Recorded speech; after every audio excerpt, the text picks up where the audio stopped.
Ibn Mas'ud radhiyallahu ta'ala anhu alikuwa akipita sokoni anawakemea wanaouza bidhaa zao kwa viapo vya uongo, na ni tatizo kubwa katika biashara. Na ndio maana mtume wetu Muhammad sallallahu alaihi wasallam akasema kwamba maeneo mabaya yanayomchukiza Mwenyezi Mungu ni masokoni. Si kwa sababu nyingine isipokuwa kwa sababu ya matendo yanayofanyika pale sokoni. Uongo, hadaa ziko pale sokoni kwa wingi. Kufanya mchezo, lugha zile za kanyaboya zimetokana na huko sokoni.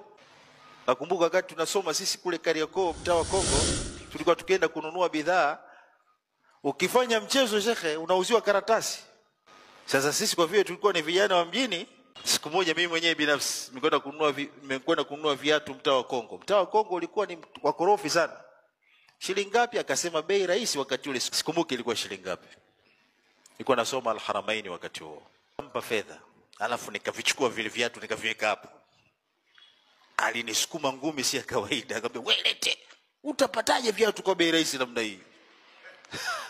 Sababu nilimshinda. Ungesema nifungie tu umekwisha.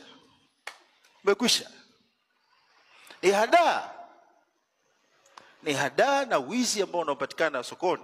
Sasa Abdullah ibn Mas'ud, sahaba huyu radhiallahu anhu, alikuwa akipita sokoni anawakemea watu wanaofanya hadaa na wizi na kuzungumza na kuapia viapo vya uongo kwenye bidhaa wanazouza. Tabia mbaya. Kwa hiyo akawa anatumia kuamrisha, kukataza uovu huu, kuondoa ile tabia mbaya. Na mnakumbuka si kwamba wakati wa mtume ilikuwa hawapo watu kama hao, bakaya minan nas, ambao walikuwa si waaminifu.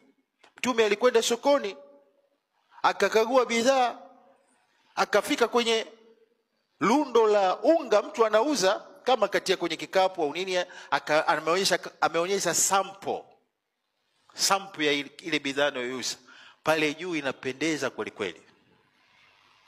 Mtume akaingiza mkono wake chini kuna maji. Akamuuliza, ma hadha ya sahiba taam, kitu gani hiki ewe muuzaji?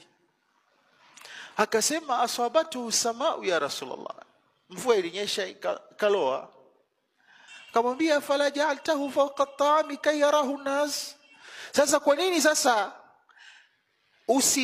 usiweke ule unga ulioroa juu ili wauone watu? Mtume akasema maneno yake mashuhuri, man ghashana falaysa minna, yule ambaye atakayetufanyia hadaa na ghishi na uongo kwenye biashara, huyo si katika sisi.